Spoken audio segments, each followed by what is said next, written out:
anni fa inni qarib.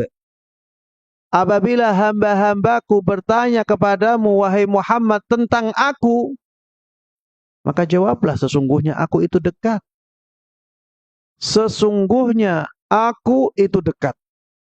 Allah itu dekat. Tidak perlu perantara. Ujibu da'watad da'i idza da'an. Aku akan mengijabahi doanya orang yang meminta kepadaku. Aku akan ijabahi doanya orang yang meminta kepadaku. Tidak perlu perantara.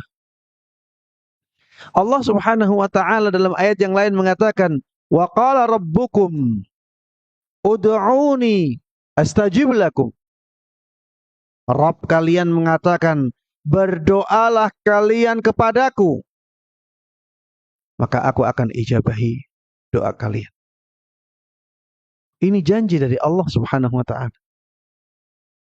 Mungkin ada yang mengatakan, Ustaz, kita itu banyak dosa. Maka doa kita, kalau tanpa perantara orang yang mulia, tidak akan didengar oleh Allah Subhanahu wa ta'ala. Maka jawabannya, siapa yang lebih banyak pembangkangannya, lebih parah kemaksiatannya, dia ataukah iblis?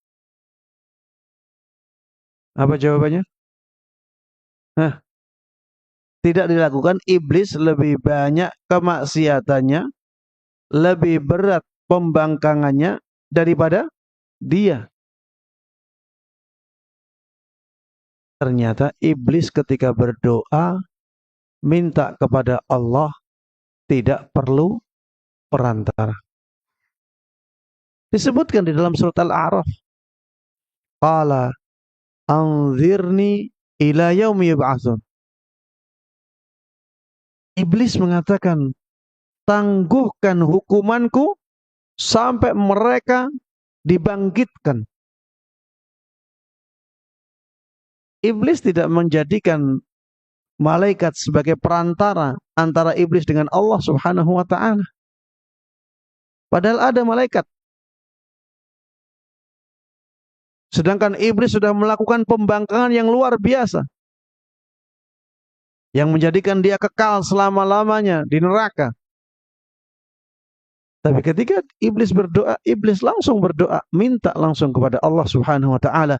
Qala anzirni ila yaumi yub'atsun. Iblis mengatakan, tangguhkan hukumanku sampai mereka dibangkitkan, sampai hari kiamat. Dan diijabahi oleh Allah Subhanahu wa ta'ala. Allah katakan, qala fa innaka minal munzarin. Sungguh engkau termasuk orang yang mendapatkan penangguhan. Iya, hukumanmu ditangguhkan sampai hari kiamat. Makanya iblis, ya, sampai sekarang masih hidup, masih memimpin setan-setan yang menjadi bala tentaranya. Karena memang Allah Subhanahu wa ta'ala memberikan penangguhan.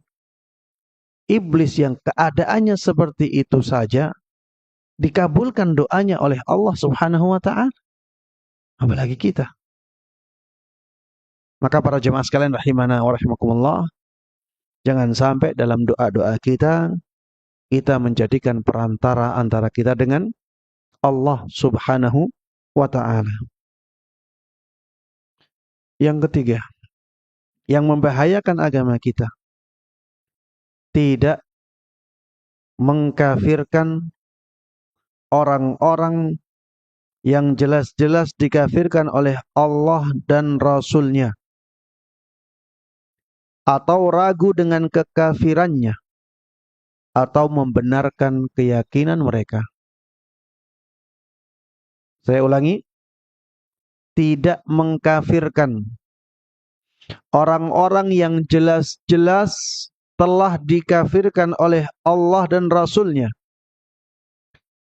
atau ragu dengan kekafiran mereka, atau membenarkan keyakinan mereka.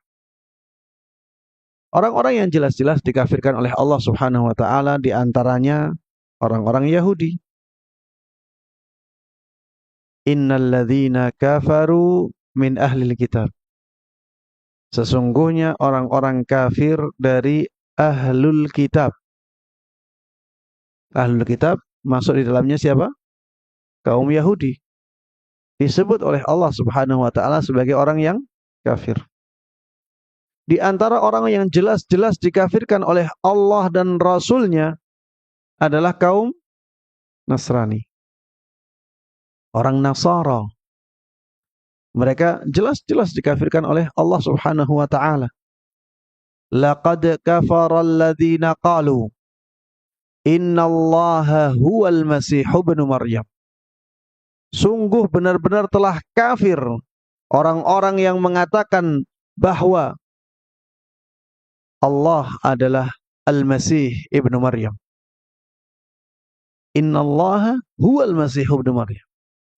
Sungguhnya Allah adalah Nabi Isa, atau bukan Nabi ya mereka. Allah adalah Al-Masih, anaknya Maryam. Ini keyakinan orang-orang Nasara. Disebut oleh Allah sebagai orang yang kafir. Laqad kafara alladhina qalu innallaha thalithu thalathah. Sungguh telah kafir orang-orang yang mengatakan sesungguhnya Allah itu salah satu dari tiga. Allah itu salah satu dari tiga Tuhan. Inilah Trinitas. Al-Quran mengatakan dengan sangat tegas bahwa Trinitas itu akidahnya orang-orang kafir. Maka jangan sampai kita tidak mengkafirkan mereka. Sudah jelas-jelas dikafirkan oleh Allah Subhanahu wa taala dalam banyak ayat.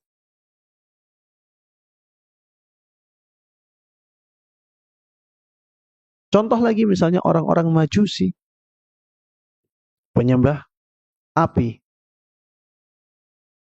Jelas dikafirkan oleh Nabi kita Muhammad sallallahu alaihi wasallam.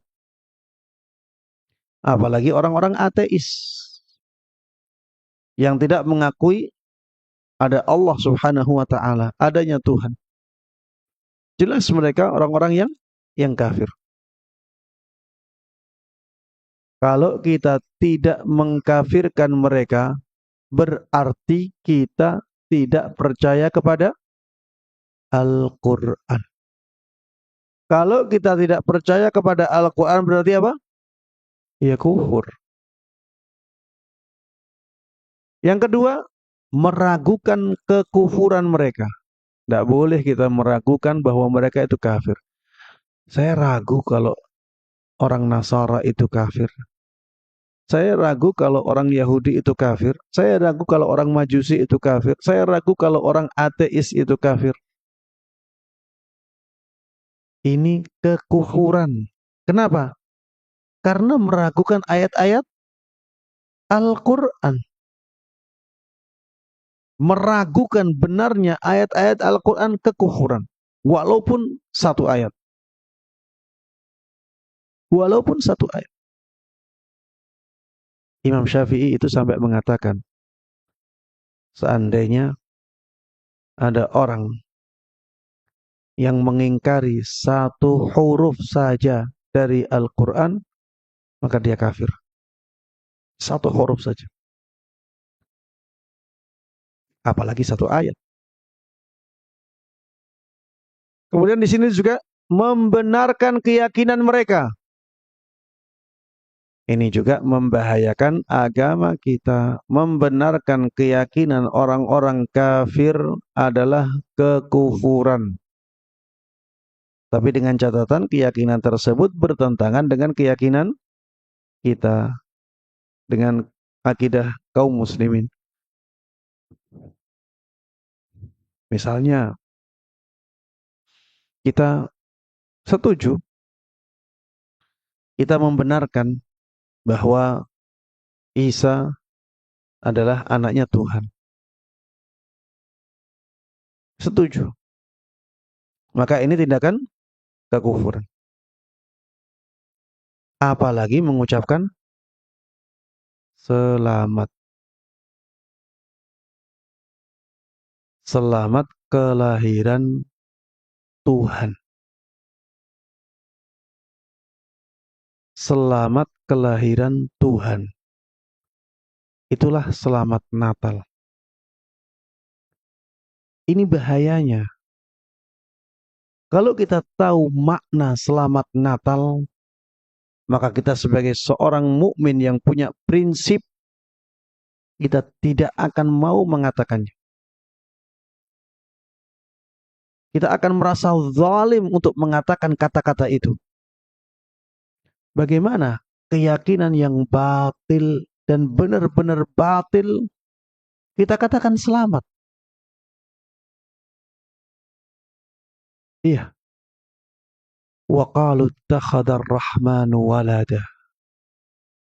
Laqad ji'tum syai'an idda. Takadu as-samawati yatafattarna minhu wa tanshaqqu al-ardu wa takhirru al-jibalu hadda an da'u lir-rahmani walada. Wa ma yanbaghi lir-rahman ay yattakhidha walada.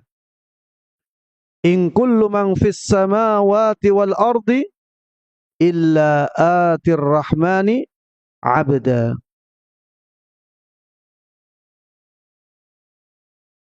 Subhanallah. Ayat ini di surat Maryam ayat 89 sampai ayat-ayat setelahnya. Ini kalau kita renungi,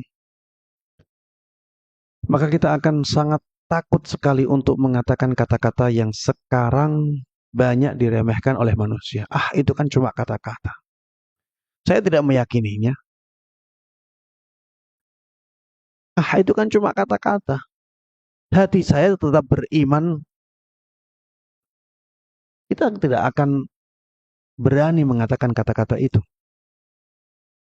Coba kita renungkan.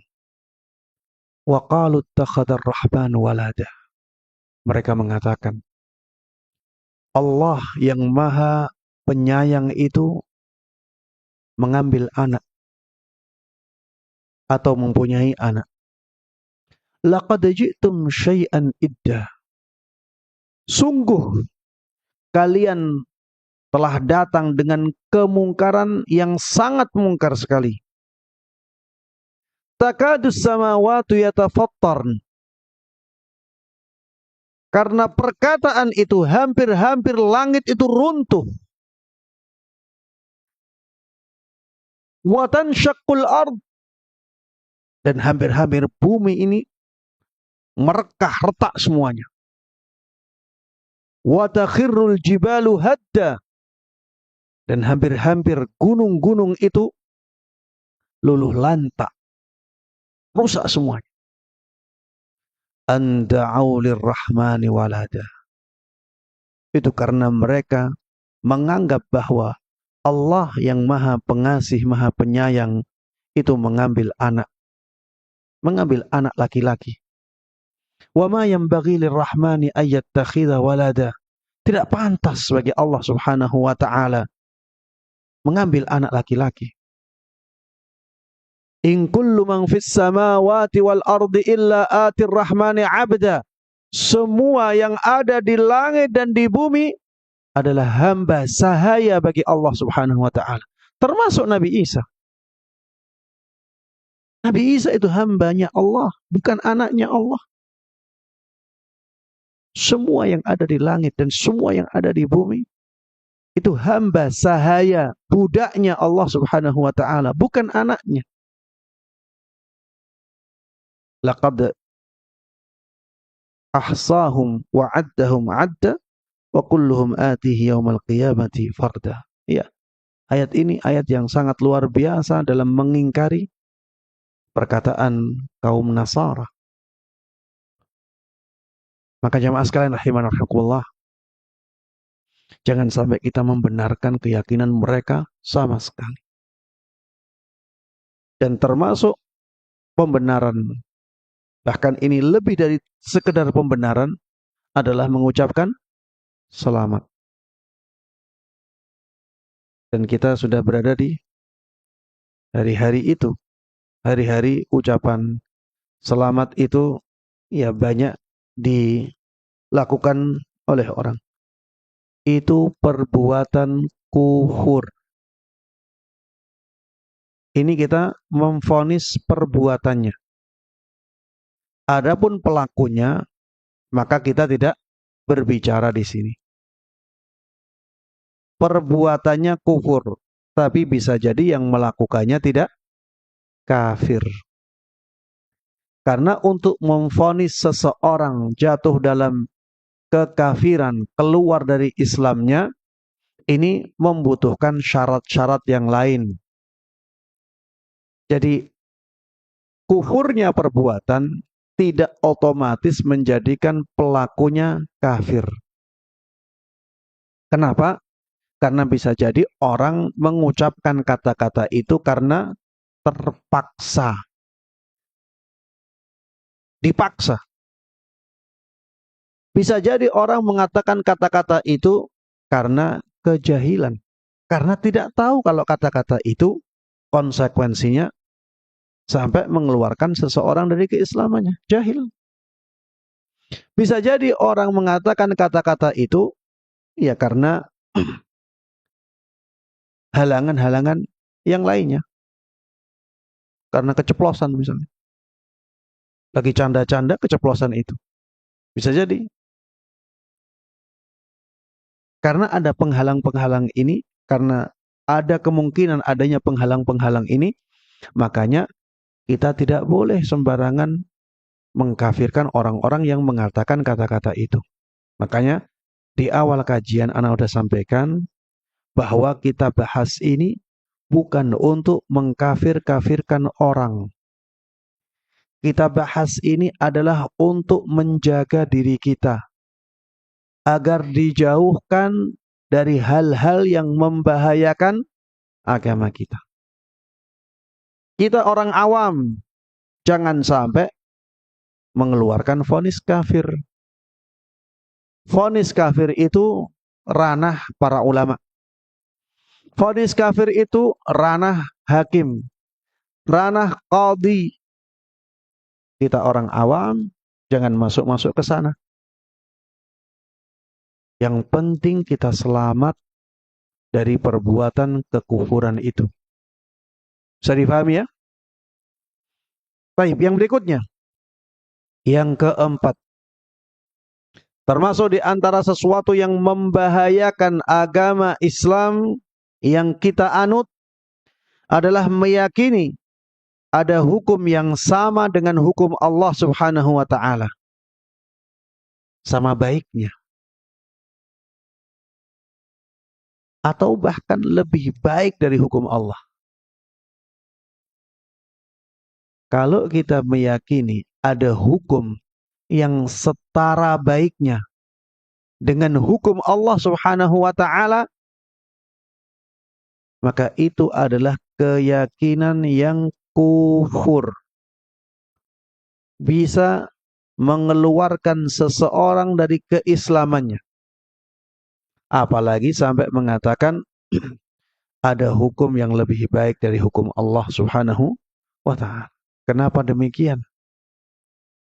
Karena Allah Subhanahu wa taala di dalam surat Al-Maidah ayat 50 mengatakan, "Wa man ahsanu minallahi hukman liqaumi yuqinun."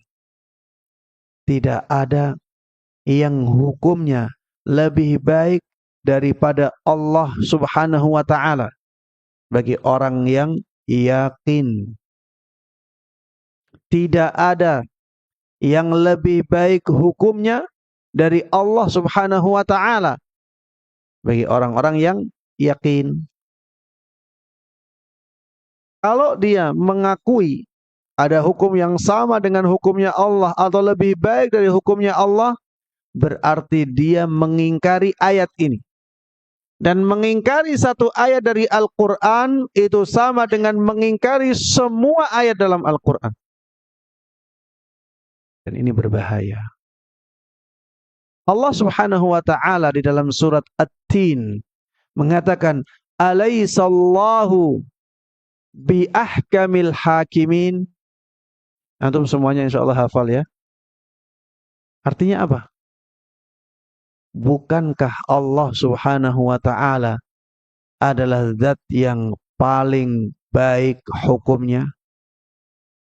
Bukankah Allah Subhanahu wa taala adalah zat yang paling bijaksana hukumnya? Ini menunjukkan bahwa Allah lah yang punya hukum yang paling baik. Sehingga kita tidak boleh meyakini ada hukum yang lebih baik dari hukum Allah. Bahkan kita tidak boleh meyakini ada hukum yang sama dan setara dengan hukum Allah Subhanahu wa ta'ala. Dan ini banyak sekali orang-orang yang belum faham.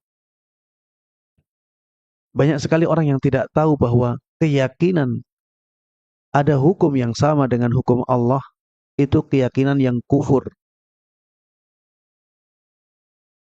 Banyak orang yang belum memahami ini. Sehingga banyak sekali yang meyakini bahwa hukum-hukum yang disusun oleh manusia itu masih lebih baik dengan hukum-hukum yang Allah tuliskan di dalam kitabnya yang disampaikan oleh Nabi kita Muhammad sallallahu alaihi wasallam dalam hadis-hadisnya. Tapi yang berikutnya, yang kelima, yang membahayakan agama kita diantaranya adalah membenci syariat Islam. Walaupun orangnya masih menjalankannya. Membenci syariat Islam. Karena itu syariat Islam akhirnya dia benci. Maka hal ini menjadikan seseorang keluar dari Islamnya. Disebutkan dalam surat Muhammad ayat 8 sampai ayat 9, "Walladzina kafaru fata'sal lahum wa adalla a'malahum." Dan orang-orang kafir celakalah mereka. Wa adalla a'malahum. Dan mereka telah fata'sal lahum wa adalla a'malahum.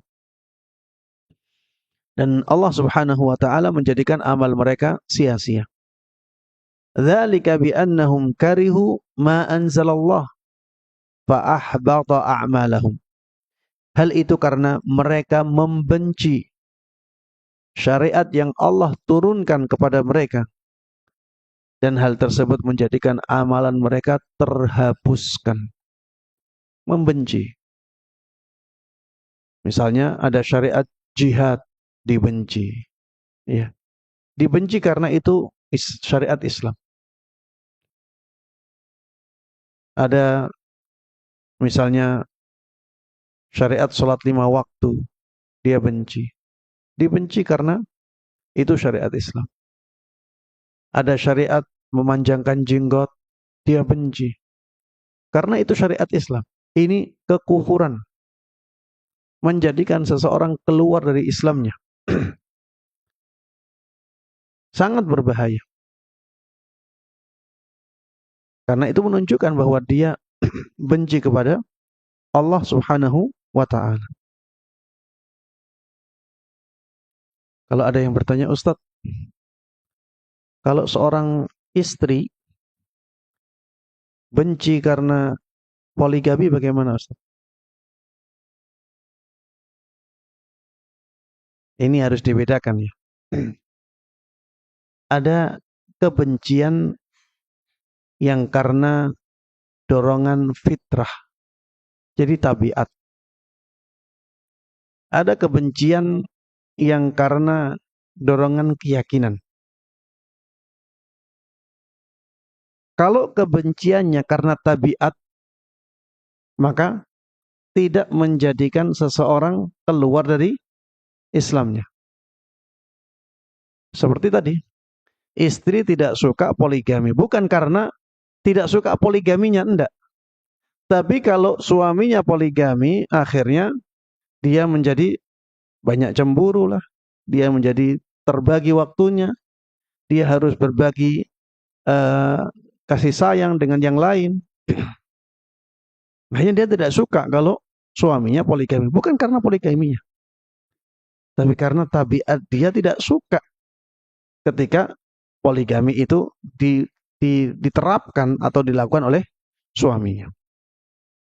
Ada orang yang benci jihad, bukan karena benci jihadnya, bukan karena tidak suka kepada syariat jihadnya, tapi karena dia itu berat ketika harus mengorbankan jiwa hartanya. Yang seperti ini, ya, tidak sampai mengeluarkan seseorang dari keislaman. Di dalam Al-Quran disebutkan, kutiba alaikumul qitalu wa huwa kurhul lakum. Peperangan, jihad telah diwajibkan kepada kalian, padahal dia itu tidak suka, tidak kalian sukai. Padahal peperangan itu, yaitu jihad, tidak kalian sukai. Secara tabiat, orang itu nggak suka kalau dia mati. Iya, orang nggak suka kalau dia mati. Orang nggak suka kalau istrinya jadi janda, anak-anaknya jadi yatim. Dia nggak suka. Makanya dia berusaha untuk menyelamatkan diri. Sedangkan peperangan itu malah mencari kematian. Tapi yang seperti ini, ya, tidak menjadikan seseorang keluar dari kekufuran. Karena apa? Karena itu dorongan tabiat, bukan dorongan keyakinan. Ini disebutkan oleh para ulama ketika menjelaskan masalah ini. Membenci syariat ini ada dua. Ada membenci syariat karena tabiat, ada yang membenci syariat karena keyakinan. Karena itu syariat Islam, akhirnya dia benci. Maka yang menjadikan seseorang keluar dari Islamnya itu yang membenci karena keyakinan, dorongan keyakinan. Karena zat syariatnya dia benci.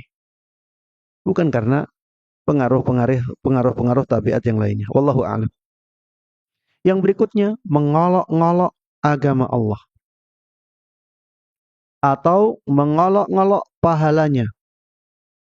Atau mengolok-ngolok ancaman dan siksanya. Ini kekufuran. Makanya jangan sampai kita menjadikan syariat Islam sebagai candaan. Jangan sampai kita menjadikan keimanan atau objek-objek keimanan sebagai candaan. Malaikat jadikan sebagai candaan. Ya. Kehidupan di alam kubur dijadikan sebagai candaan. Siksa neraka dijadikan sebagai candaan. Ini tindakan kekufuran, bahaya. Jangan bermain api dengan agama Islam kita. Dari awal Anda sudah sampaikan bahwa agama Islam ini nikmat yang sangat besar sekali. Tidak ada yang lebih besar dari nikmat-nikmat Allah melebihi nikmat Islam. Jangan bermain api yang menjadikan nikmat yang sangat besar itu akhirnya hilang dari kita. Jamaah, bukan berarti kalau orang lain tidak mengkafirkan kita, kita aman. Ingat ya, penilaian yang hakiki adalah penilaian Allah Subhanahu wa ta'ala. Bisa jadi ada orang yang masih dianggap muslim oleh manusia, ternyata dia sudah kafir di mata Allah Subhanahu wa ta'ala. Ingat itu. Allah Subhanahu wa ta'ala bisa menganggap kita kafir walaupun kita di tengah-tengah manusia masih disebut sebagai muslim. Sebagaimana sebaliknya. Bisa jadi di tengah-tengah manusia seseorang dianggap kafir, tapi di mata Allah Subhanahu wa taala dia sudah masuk Islam. Raja Najasyi itu tidak ada yang tahu keislamannya dari orang-orang yang ada di sekitarnya. Dia raja. Orang-orang yang ada di sekitarnya tidak tahu kalau dia sudah Islam. Makanya Rasulullah Sallallahu Alaihi Wasallam ketika Raja Najasyi ini meninggal, Rasulullah Sallallahu Alaihi Wasallam menyolati secara gaib. Maksudnya nyolatinya di Madinah bersama para sahabatnya. Salat gaib. Padahal yang meninggal di Habasyah, di Ethiopia. Karena di sana tidak disolati sama sekali. Kenapa di sana tidak disolati sama sekali? Karena nggak ada yang tahu kalau itu sudah Islam. Orang tersebut sudah masuk Islam. Sebaliknya juga demikian. Ada orang-orang yang diyakini oleh para sahabat masuk surga. Ternyata Rasulullah Sallallahu Alaihi Wasallam mengatakan huwa finnar, dia di neraka. Ada yang berjihad bersama Nabi Sallallahu Alaihi Wasallam, mengorbankan jiwa raganya, mati di peperangan yang Nabi ada di sana. Orang-orang mengatakan dia di surga, Rasulullah mengatakan dia di neraka. Na'udzubillah min dzalik. Ini menunjukkan ya bahwa bukan berarti ketika orang lain itu masih menganggap kita sebagai seorang muslim, berarti kita pasti dalam keadaan Islam, belum tentu. Makanya berhati-hatilah dalam menjaga nikmat Islam ini. Hal-hal yang membahayakan Islam jauhi dengan sejauh-jauhnya. Jangan sampai kita mengolok-olok agama Islam. Jangan sampai kita mengolok-olok syariatnya, mengolok-olok pahalanya, mengolok-olok ancamannya, mengolok-olok keyakinan-keyakinan yang disebutkan di dalam ayat-ayat maupun hadis Nabi Sallallahu Alaihi Wasallam. Yang berikutnya, praktek sihir. Mempraktekkan sihir. Ini menjerumuskan seseorang ke dalam kekufuran.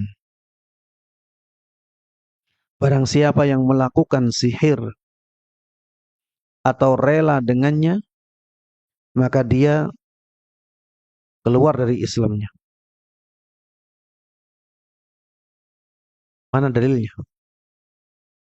Dalilnya adalah ayat 102 dari surat Al-Baqarah. Allah Subhanahu wa taala berfirman, "Wa ma kafara Sulaiman, walakinna asyayatin kafaru yu'allimuna an-nasa sihr."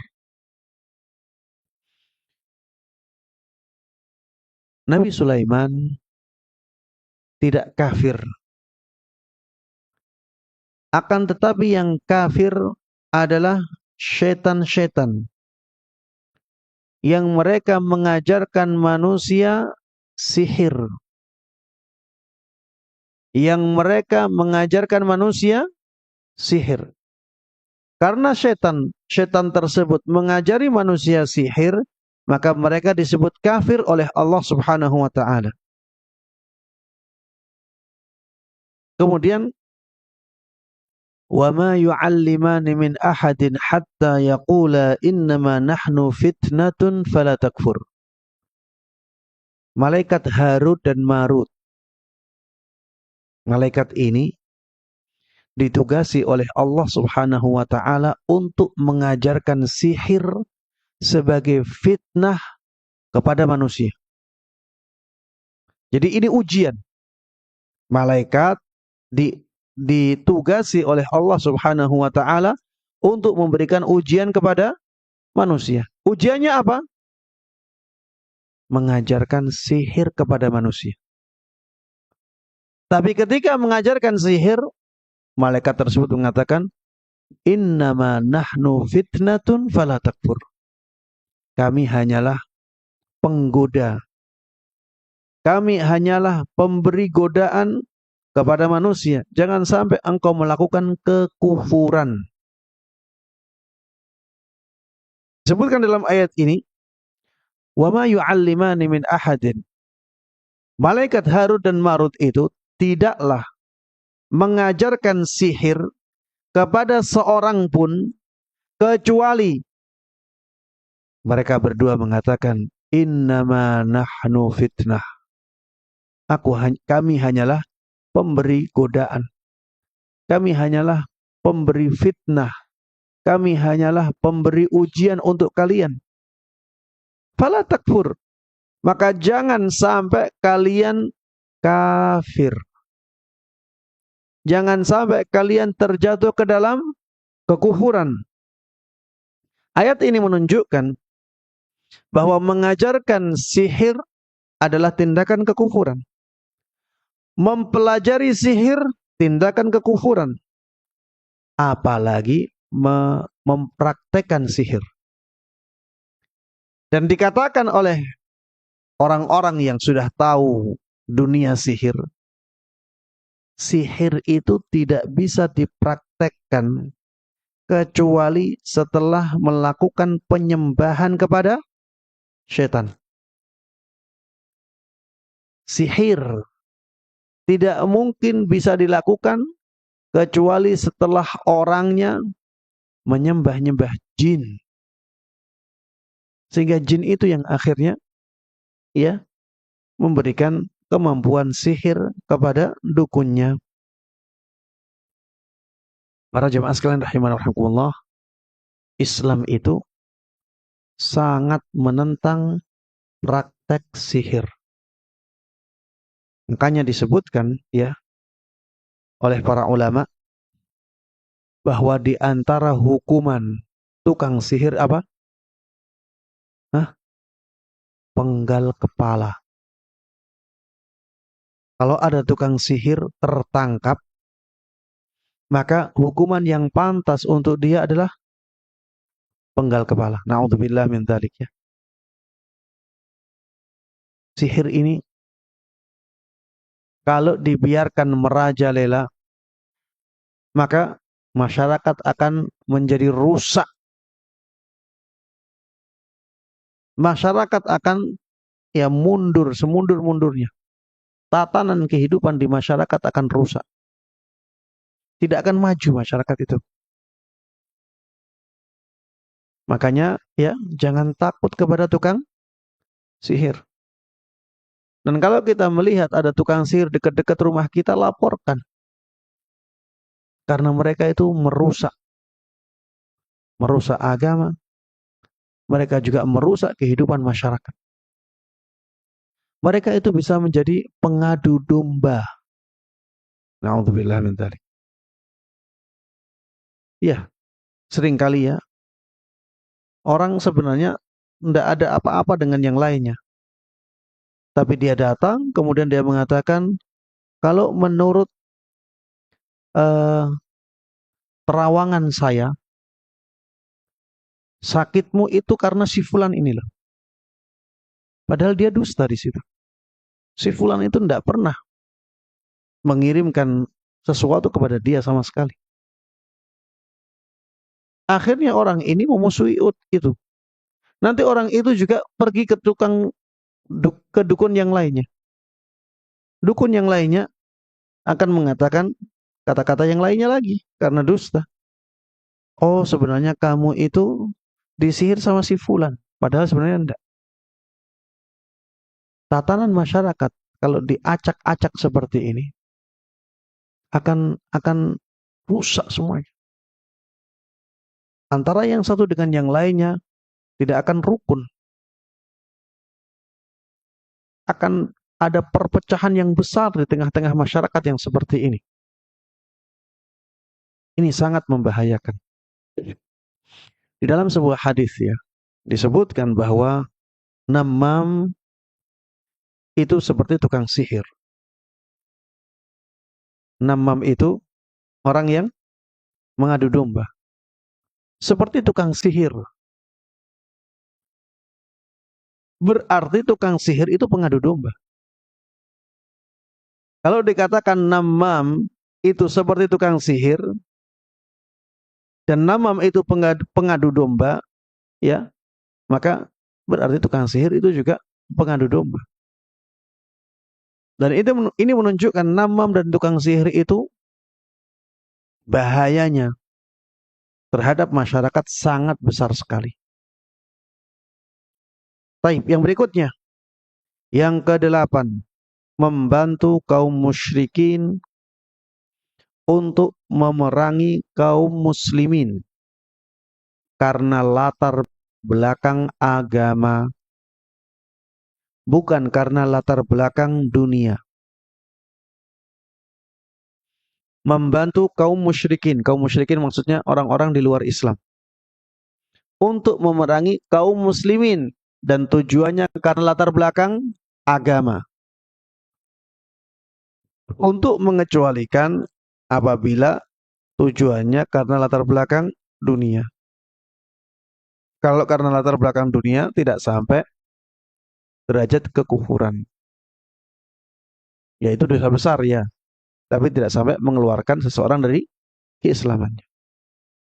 Yang sampai pada derajat mengeluarkan seseorang dari keislamannya adalah ketika dia meminta bantuan kepada orang di luar Islam untuk menyerang kaum muslimin karena latar belakang agama. Karena dia tidak suka dengan keyakinan kaum muslimin atau dengan kaum muslimin ya tersebut. Ya, ini disebutkan di dalam surat Al-Maidah ayat 51. Al-Maidah ayat 51 yang pernah menggembarkan Indonesia. Ya, di ayat tersebut ya bisa diambil kesimpulan bahwa orang yang meminta bantuan kepada orang di luar Islam untuk menyerang kaum muslimin karena latar belakang agama, maka itu menjadikan atau itu adalah tindakan kekufuran. Yang ke-9, meyakini ada orang yang boleh keluar dari syariat Islam. Meyakini ada orang yang boleh keluar dari syariat Islam. Misalnya, oh ini wali ini, jadi dia tidak wajib sholat lagi. Oh ini wali, berarti dia boleh zina. Oh dia wali majdub, makanya dia boleh bersalam-salaman dengan lawan jenis dengan bebas. Dia boleh menikmati wanita-wanita walaupun masih istri orang lain. Antum mungkin tertawa dengan kata-kata ini, tapi itu ada para jamaah. Antum kalau belum mendengarkan cerita dari orang yang mengalaminya langsung, ya seperti cerita saja. Padahal ini ada. Karena dia diyakini sebagai wali, boleh melakukan apapun. Syariat sudah tidak berlaku bagi dia.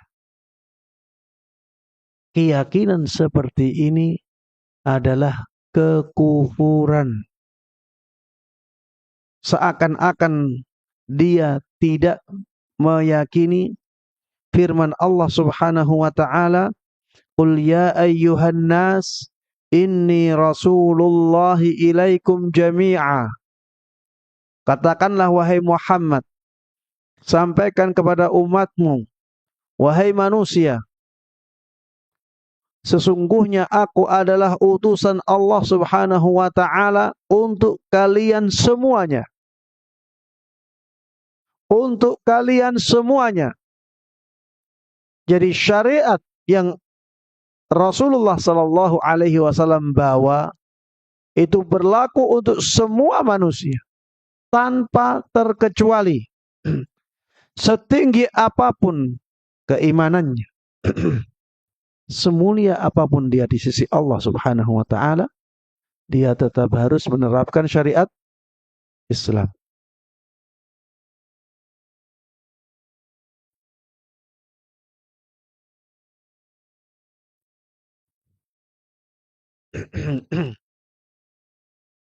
orang yang meyakini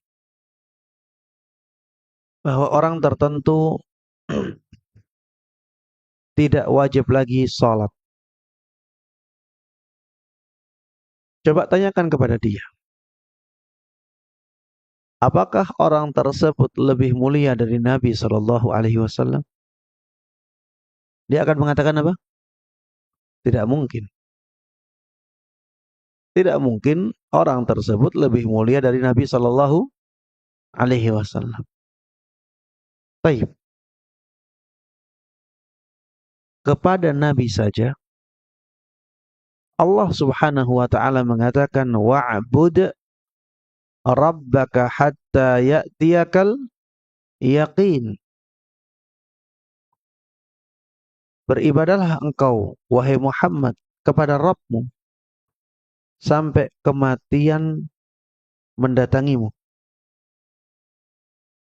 Sampai kematian mendatangimu.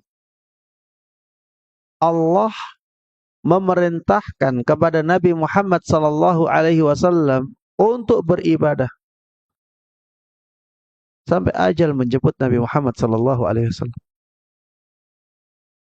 Berarti salat itu diwajibkan kepada Nabi Muhammad sallallahu alaihi wasallam sampai ajal menjemput Nabi Muhammad sallallahu alaihi wasallam. Kalau Nabi Muhammad sallallahu alaihi wasallam saja masih wajib salat 5 waktu, apalagi orang-orang yang di bawahnya.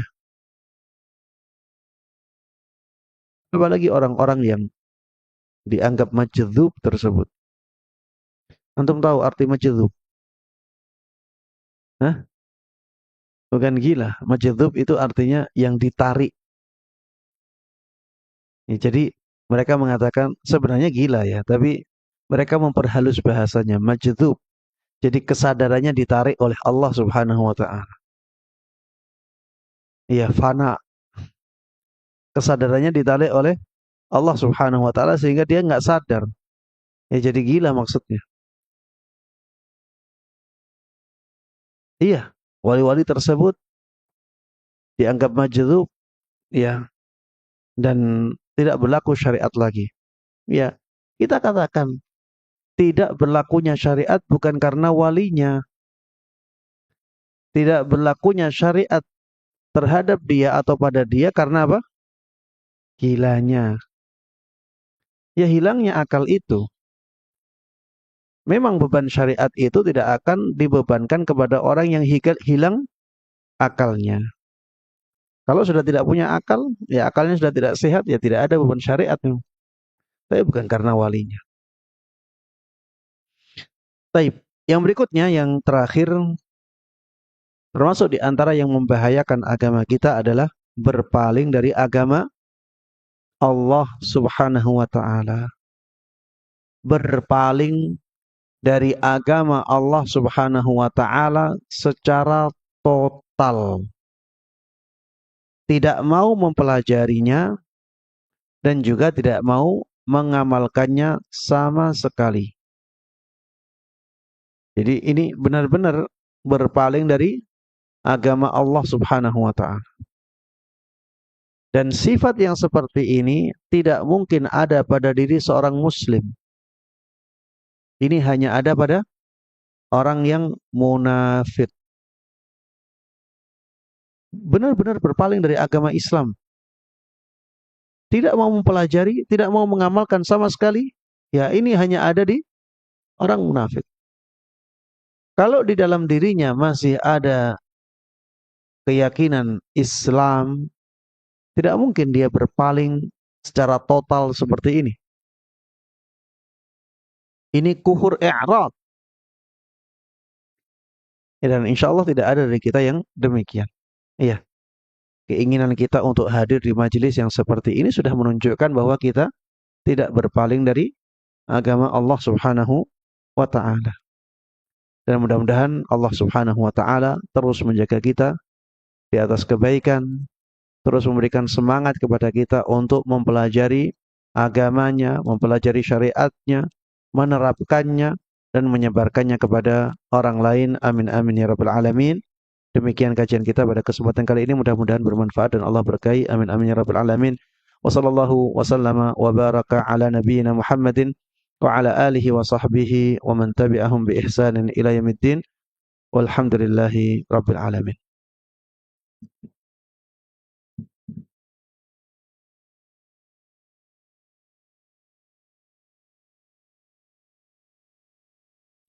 Baik, ada pertanyaan? Barakallahu fikum. Assalamualaikum warahmatullahi wabarakatuh. Waalaikumsalam warahmatullahi wabarakatuh. Ada beberapa pertanyaan, Pak Ustadz, yang saya mau tanyakan. Kebetulan tadi saya datang kan telat, jadi saya masih dengerinnya tadi di online. Ada mengenai yang pertama, jangan menjadi perantara Allah. Satu, itu penjelasannya mengenai perantara itu seperti apa. Kedua, pertanyaan saya adalah mengenai tadi sihir. Apabila contoh ada orang yang dulunya dia pernah mencoba mempelajari mengenai sihir, minta kan ada juga tuh yang minta dibukakan penglihatan segala macam. Kemudian itu udah berjalan lama dan dia sudah tidak melakukan hal itu lagi dan juga sudah tidak mempercayainya, apakah dia harus melakukan apa untuk dia benar-benar bertobat dan lain-lain. Kemudian yang ketiga adalah kan karena di Indonesia ini beragam ya mengenai kesenian, budaya, dan agama. Ada di beberapa daerah itu eh, ada ritual-ritual agama yang kalau kita sebagai misalnya kayak turis atau kita sebagai pendatang, kita diajakin untuk silakan nih ikut ritualnya, kegiatan-kegiatan keagamaan mereka. Nah itu bagi kita sendiri sebagai umat Muslim, dosanya apakah kita sebagai jadi menjadi musyrik atau bagaimana itu dengan kita mengikuti dan menghadiri kegiatan ritual tersebut? Mungkin itu pertanyaan saya tiga. Assalamualaikum warahmatullahi wabarakatuh. Waalaikumsalam warahmatullahi wabarakatuh. Iya, pertanyaan yang pertama tentang penjelasan menjadikan perantara antara kita dengan Allah Subhanahu wa taala. Tadi sudah Anda sampaikan, misalnya dalam doa, ketika kita berdoa, ya, kita tidak langsung berdoa kepada Allah Subhanahu wa taala, tapi menjadikan seseorang menjadi perantara antara kita dengan Allah Subhanahu wa taala. Seperti misalnya, wahai wali fulan, aku sadar bahwa aku banyak dosa. Aku jauh dari Allah Subhanahu wa taala. Maka aku mohon kepadamu agar engkau memintakan aku kepada Allah Subhanahu wa taala demikian-demikian. Ini menjadikan wali tersebut sebagai perantara dalam doa antara dia dengan Allah Subhanahu wa taala. Hakikatnya ini adalah minta kepada wali itu. Hanya saja yang diminta adalah doa kepada Allah. Tapi dia minta kepada wali itu. Dan ini perbuatan kesyirikan. Karena minta kepada orang yang sudah meninggal itu kesyirikan. Apapun permintaannya. Minta kepada orang yang sudah meninggal itu kesyirikan. Apa dalilnya? Dalilnya adalah firman Allah Subhanahu wa taala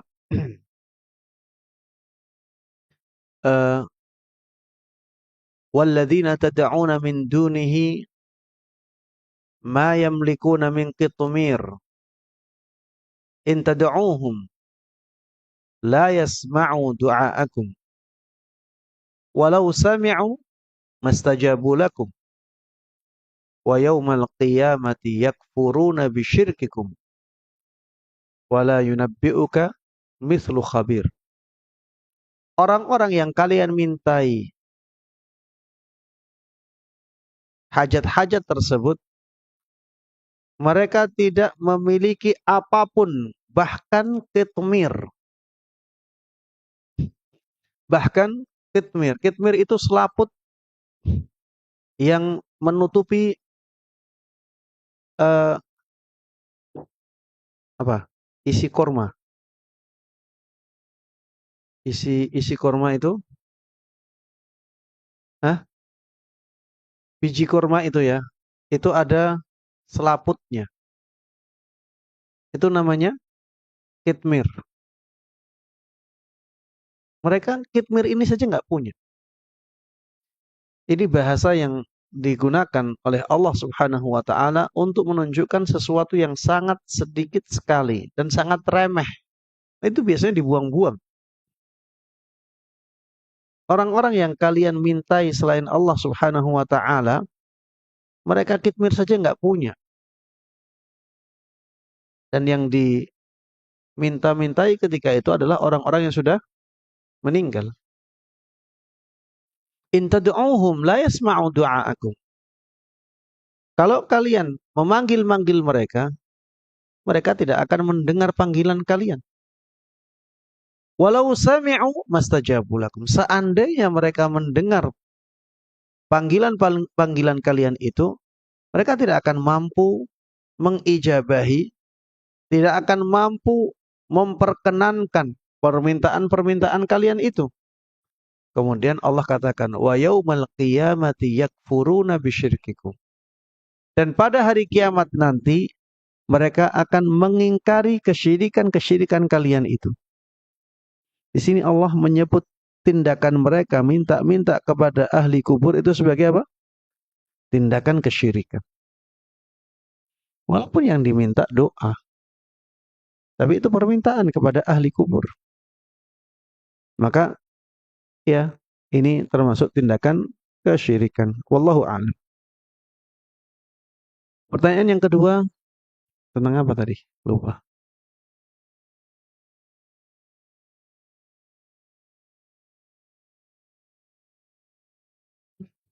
Yang kedua tadi orang yang belajar minta Oh iya, ya, saya ingat. Orang yang dulunya pernah belajar eh, praktek-praktek sihir. Bagaimana cara dia bertaubat? Maka jawabannya, ia bertaubat kepada Allah Subhanahu wa taala dengan melakukan syarat-syarat taubat. Yang pertama, menyesali perbuatan tersebut.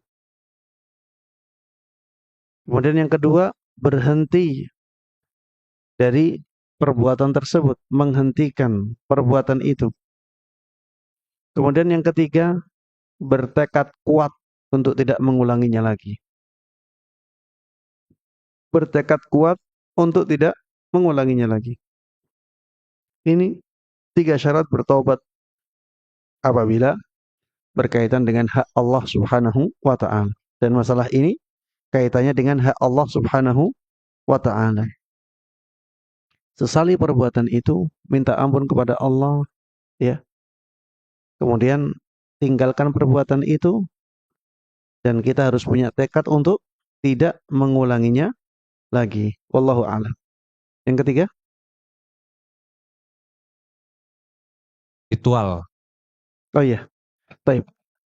Kalau misalnya kita pergi ke sebuah tempat yang di situ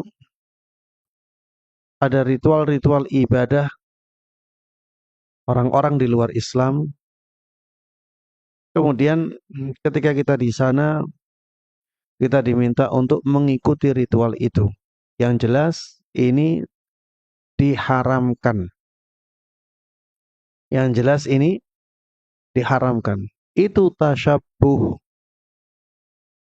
menyerupai orang-orang di luar Islam dalam hal-hal yang berkaitan dengan peribadatan mereka. Itu jelas diharamkan di dalam Islam. Man tasyabbaha biqaumin fahuwa minhum. Kata Rasulullah sallallahu alaihi wasallam, barang siapa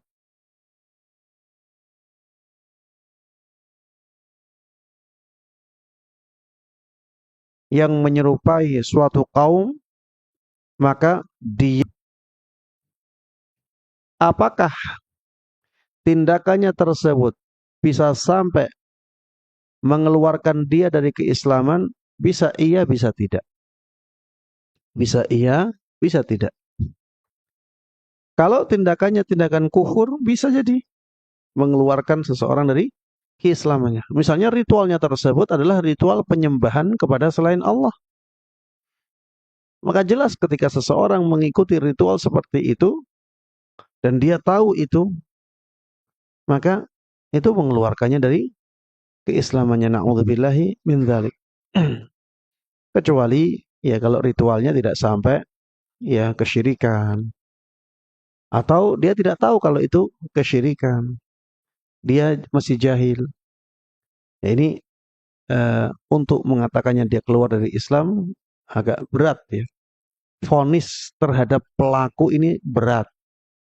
Beda vonis terhadap perbuatan. Kalau memvonis atau mengatakan perbuatan ini perbuatan kufur, yang penting ada dalilnya sudah cukup. Tapi kalau mengatakan orang ini sudah kufur, nah ini butuh diketahui apakah syarat-syarat jatuhnya vonis kafir sudah terpenuhi, apakah tidak ada penghalang-penghalang untuk jatuhnya vonis kafir terhadap dia, ini harus diketahui juga. Kalau terpenuhi syarat-syaratnya, tidak ada penghalang-penghalangnya, baru kita bisa menjatuhkan vonis kafir. Dan itu pun ya akan sangat sulit apabila dilakukan oleh orang-orang biasa seperti kita. Ya, yang berhak dengan hal-hal yang seperti itu para ulama, ya para qadhi, para hakim. Adapun kita-kita ya tidak usah masuk ke sana karena nanti akan menimbulkan kegaduhan. Ya, akan menimbulkan kegaduhan di antara kaum muslimin. Adapun untuk diri kita sendiri, untuk kita praktekkan pada diri kita sendiri, silahkan, tidak ada masalah. Misalnya ya, antum melihat ada orang, dia melakukan praktek dukun.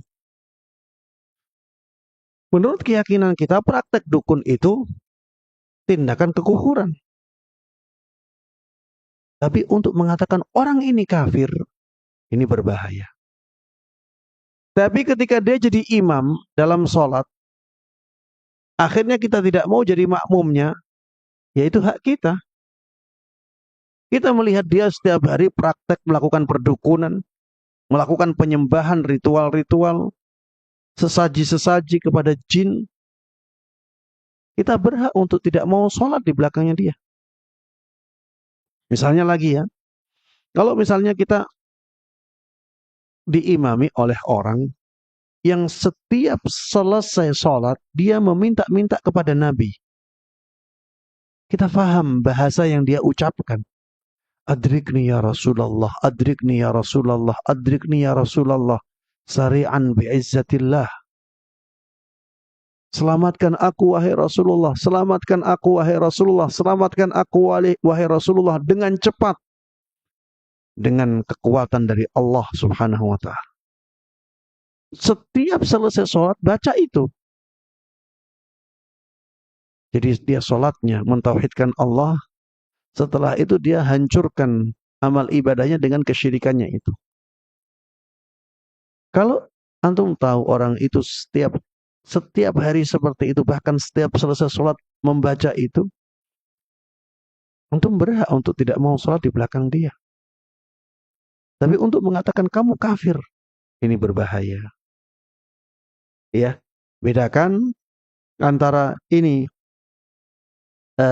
pembahasan tentang perbuatan dengan ini pembahasan tentang pelakunya.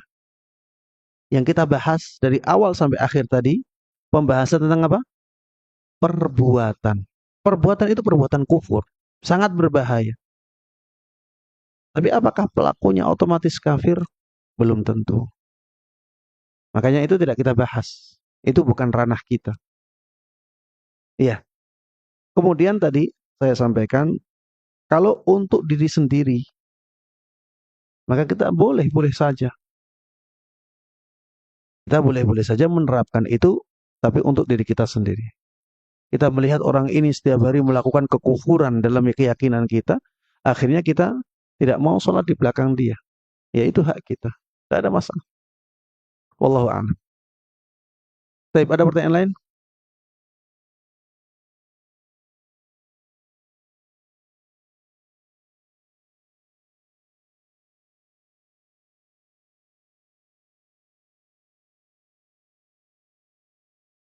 Eh,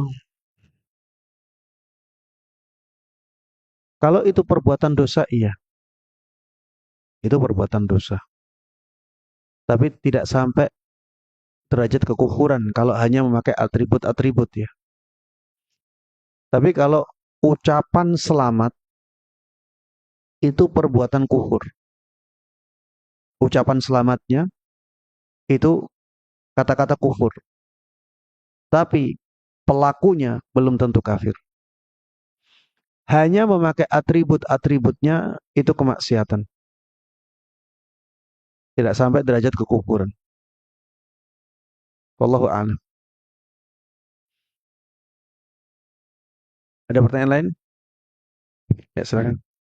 Bismillah, Assalamualaikum warahmatullahi wabarakatuh. Assalamualaikum warahmatullahi wabarakatuh. Izin bertanya Ustaz terkait berdoa melalui perantara tadi. Pertanyaannya, ketika kita meminta kepada orang soleh atau orang yang kita yakini berilmu, agar mendoakan kebaikan untuk kita dan juga keluarga, apakah ini termasuk perbuatan kufur Ustaz? Ya. Iya, para jamaah sekalian rahiman rahimakumullah, pertanyaan bagus ya. Ini melengkapi penjelasan di kajian yang tadi Ana sampaikan. Yang Ana bahas tadi khusus tentang menjadikan perantara antara kita dengan Allah dalam doa ya, dan perantaranya tersebut adalah ahli kubur atau barang gaib yang lainnya. Misalnya jin, malaikat ya. Ini yang menjadi pembahasan tadi. Adapun pembahasan tentang tawassul yang disyariatkan, maka ada beberapa tawassul yang disyariatkan. Tawassul ini juga membuat perantara antara kita dengan Allah. Ada yang disyariatkan. Seperti misalnya tadi yang disebutkan, meminta didoakan oleh orang yang masih hidup. Meminta didoakan oleh orang yang masih hidup. Ini boleh, tidak ada masalah. Pernah dilakukan oleh Nabi Shallallahu Alaihi Wasallam kepada salah seorang sahabatnya, pernah dilakukan oleh beberapa sahabat Nabi Shallallahu Alaihi Wasallam kepada Nabi Shallallahu Alaihi Wasallam. Jadi Rasulullah pernah meminta didoakan oleh salah seorang sahabat beliau. Dan beberapa sahabat Nabi pernah meminta kepada Nabi agar didoakan. Ya, ini tidak ada masalah, ada dalilnya. Yang menjadi masalah itu meminta doa kepada mayit, meminta doa kepada jin, meminta doa kepada uh, malaikat. Ini yang tadi disampaikan. Kemudian di sana juga ada tawasul dengan amal-amal saleh. Menyebutkan amal-amal saleh yang sudah kita lakukan. Kemudian setelah itu meminta kepada Allah Subhanahu wa taala. Ini banyak disebutkan di dalam Al-Qur'an. Banyak disebutkan di dalam Al-Qur'an. Termasuk di antaranya adalah ayat yang banyak dihafal oleh orang-orang awam. Amanar rasulu bima unzila ilaihi min rabbih wal mu'minun kullun amana billahi wa malaikatihi wa kutubihi wa rusulih la nufarriqu baina ahadin min rusulih. Kemudian apa? Wa qalu sami'na wa ata'na ghufranaka rabbana. Jadi dikatakan di situ wa qalu sami'na.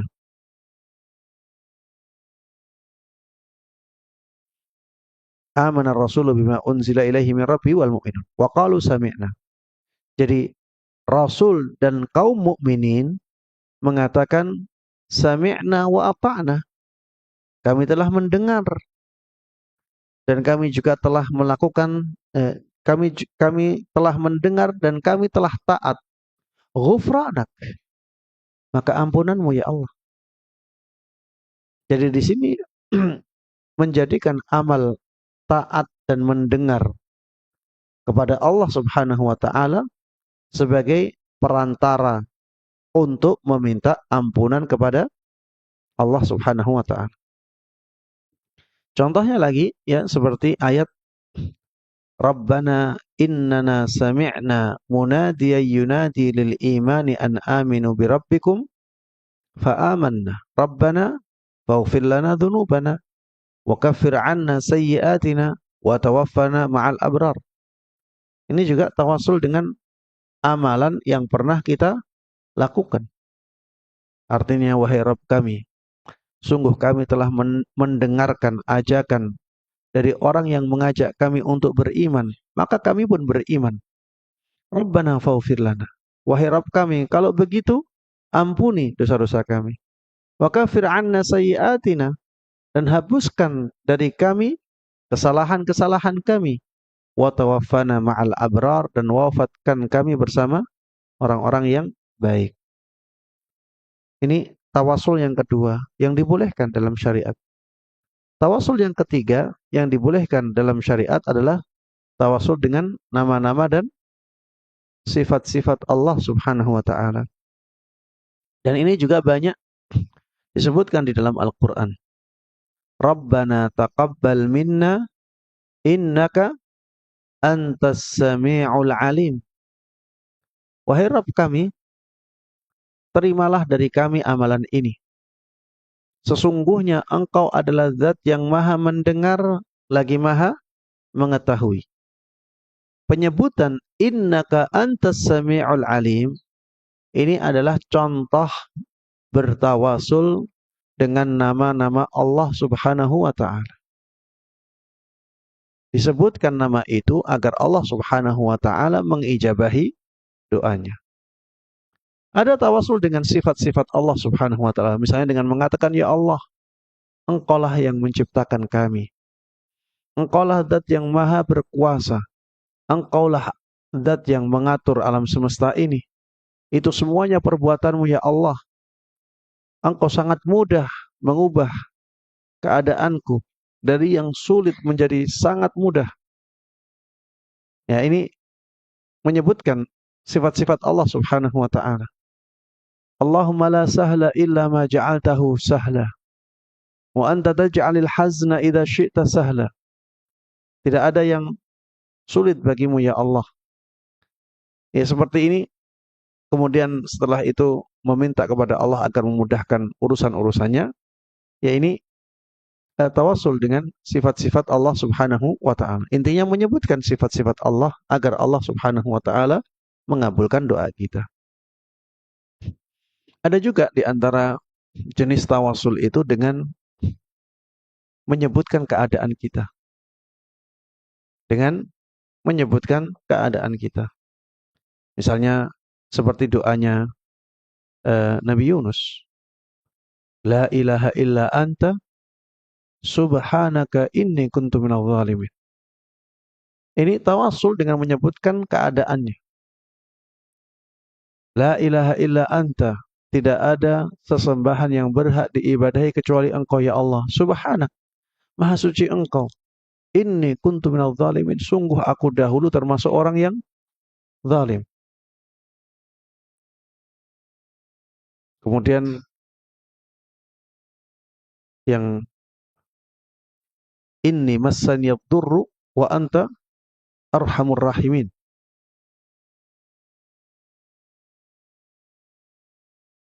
Wa ayyuba idh nada rabbahu anni massaniyad durru wa anta arhamur rahimin. Ini tawasul dengan menyebutkan keadaan. Dan ingatlah Nabi Ayyub ketika dia memanggil-manggil Rabbnya dengan mengatakan anni massaniyad durr, sesungguhnya aku telah ditimpa kemudaratan wa anta arhamur rahimin, sedangkan Engkau ya Allah adalah zat yang paling penyayang. Ini menyebutkan apa? Keadaan dirinya.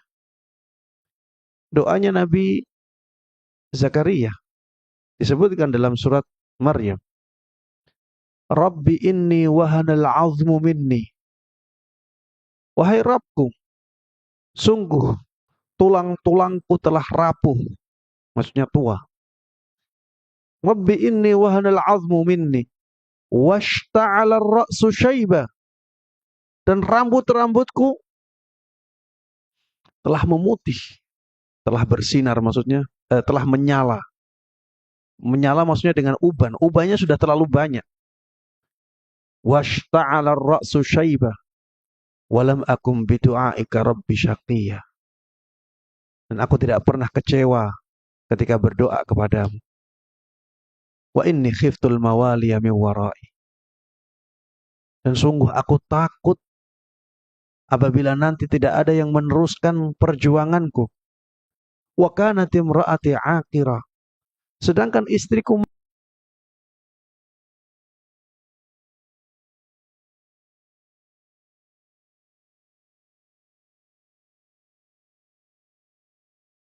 mandul. Fahabli min ladun. Maka berikan kepadaku waliyah, ya, seorang yang bisa menjadi penerusku. Yarithuni wa yarithu min ali Ya'qub, yang akan mewariskan aku dan mewarisi keluarganya Nabi Ya'qub. Ini menyebutkan ya keadaan-keadaan seorang yang berdoa agar nantinya diijabahi oleh Allah Subhanahu wa taala. Ini menunjukkan ya kerendahan. Jadi Allah Subhanahu wa taala itu suka kalau kita merendahkan diri serendah-rendahnya di hadapannya. Ya, wallahu a'lam. Baik, ada pertanyaan lain? Pertanyaan terakhir ya. Waalaikumsalam warahmatullahi wabarakatuh.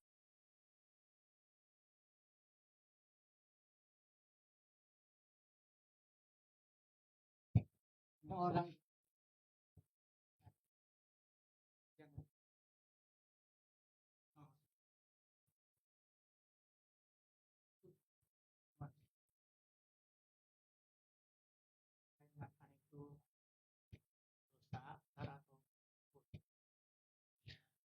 Baik. Iya, yang jelas dia salah ya. Yang jelas dia salah. Kenapa? Karena Allah Subhanahu wa taala menyebut mereka sebagai orang yang kafir. Allah menyebut mereka sebagai orang yang kafir. Jadi kalau melarang orang menyebut orang-orang di luar Islam sebagai orang kafir, maka larangan tersebut larangan yang salah. Allah sendiri menyebutnya demikian. Kenapa Dia melarang orang untuk menyebut seperti itu? Mereka mengatakan, kalau kita sebut mereka itu kafir, mereka akan sakit hati. Jawabannya, kita kan nggak mengatakan di hadapan mereka. Ketika kita bertemu dengan mereka kan kita nggak mengatakan ya kafir, ya kafir. Apa kita katakan seperti itu? Kan tidak. Kita hanya mengatakan bahwa orang yang di luar kita namanya kafir. Dan itu nama yang diberikan oleh Allah Subhanahu wa taala. Itu nama yang diberikan oleh Nabi kita Muhammad sallallahu alaihi wasallam. Kalau mereka mengatakan itu sesuatu yang kurang baik di zaman kita, maka jawabannya, apakah berarti Al-Quran sudah tidak berlaku lagi di zaman kita? Al-Qurannya masih lengkap, masih sempurna, masih terjaga. Hadis-hadis Nabi Sallallahu Alaihi Wasallam juga masih terjaga. Kita nggak boleh. Bahkan di dalam surat Al-Kafirun disebutkan, Qul ya ayyuhal kafirun. Katakanlah wahai orang-orang kafir. Berapa ayat di dalam Al-Quran yang mengatakan innal ladzina kafaru. Sesungguhnya orang-orang kafir. Berapa banyak ayat di dalam Al-Quran yang kata-katanya alladzina kafaru. Ada walladzina kafaru. Minalladzina kafaru. Banyak sekali. Apakah ayat-ayat itu kita ganti semuanya non-muslim, non-muslim, non-muslim? Terjemahannya non-muslim. Katakanlah wahai non-muslim. Qul ya ayyuhal kafirun. Katakanlah wahai non-muslim. Innal ladzina kafaru, sesungguhnya orang-orang yang non-muslim. Kenapa mereka ngurusi kita? Kenapa mereka enggak ngurusi orang-orang yang berada di luar Islam? Yang memanggil kita sebagai domba-domba yang tersesat. Apa kita domba? Iya, kenapa sih seperti itu? Sudah yakini saja, anggap saja bahwa orang kafir itu orang di luar Islam. Kalau mereka tidak ingin ada kesan merendahkan, ya sudah, anggap saja bahwa panggilan itu bukan panggilan merendahkan, selesai. Itu panggilan biasa. Anggap saja seperti itu kalau tidak ingin ada kesan merendahkan. Bukankah orang-orang di luar Islam kalau memanggil kita juga dengan panggilan-panggilan yang terkesan merendahkan di agama mereka? Jawabannya iya. Memang antara agama seperti itu. Toleransi itu ketika antar agama ini tidak saling menyerang, ya. Padahal mereka ada perjanjian damai. Sudah, kita biarkan mereka melakukan ajaran mereka, mereka juga harusnya membiarkan kita melakukan, iya, ajaran kita. Itu toleransi. Lakum dinukum waliyadin, itulah toleransi. Ya, wallahu taala a'lam.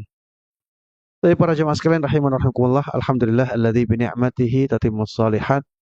Segala puji bagi Allah Subhanahu wa taala yang dengan nikmat-nikmatnya amal-amal saleh menjadi sempurna.